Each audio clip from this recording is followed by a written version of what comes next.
নমস্কার, মণিমা কিচেনে সবাইকে স্বাগত। আজকে আমি পেঁয়াজ পাতার কোপ্তা রেসিপি নিয়ে এসেছি। তার জন্য এরকমই পুরো পেঁয়াজ গাছ সমেত পাতা নিয়েছি। পাতাগুলোকে আমি কুচিয়ে কুচিয়ে নেব। পেঁয়াজ পাতার মধ্যে দিয়ে দেবো কর্নফ্লাওয়ার পরিমাণ মতো,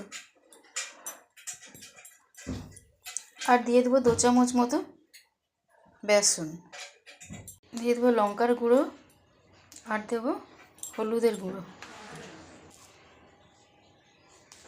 দিয়ে দেবো নুন। ভালো করে মেখে কোপ্তার আকারে গড়ে নেব। পেঁয়াজ পাতাগুলোকে আমি এভাবে করে মেখে রেখে দিয়েছি।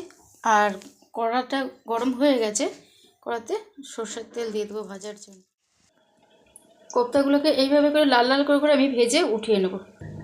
এইভাবে লাল লাল করে 2 পিঠ ভাজা হয়ে গেছে, আমি সব উঠিয়ে নেব। আর এরকম করে সবকটা আমি ভেজে নেব। কোপ্তাগুলো ভাজা হয়ে গেছে। কোপ্তার তেলেতেই আমি পেঁয়াজ কুচি দিয়ে দেবো গ্রেভি বানানোর জন্য। রসুন আর আদার পেস্ট দিয়ে দেবো। পেঁয়াজ রসুনের কাঁচা গন্ধটা চলে গেছে। এর মধ্যে আমি দিয়ে দেবো ক্যাপসিকাম কুচি, আর দিয়ে দেবো টমেটো, দিয়ে দেবো ছাড়িয়ে রাখা মটরশুঁটি। সব কটা ভালো করে একসঙ্গে কষিয়ে নেব।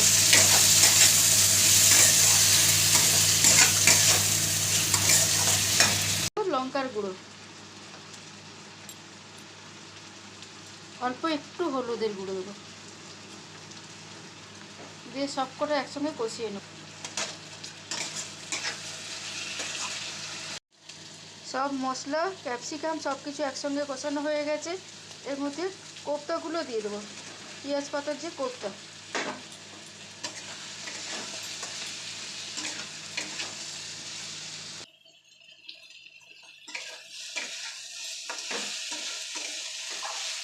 পুরোটা কষানো হয়ে গেছে, জল দিয়ে দেবো।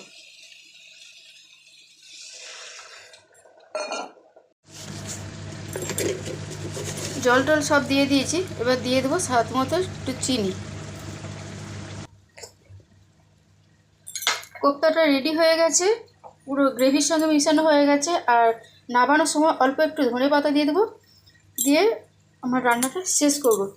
তো কোপ্তা কারি রেসিপিটা যদি তোমাদের ভালো লেগে থাকে তো অবশ্যই লাইক, কমেন্ট, শেয়ার, সাবস্ক্রাইব করে পাশে থাকবেন।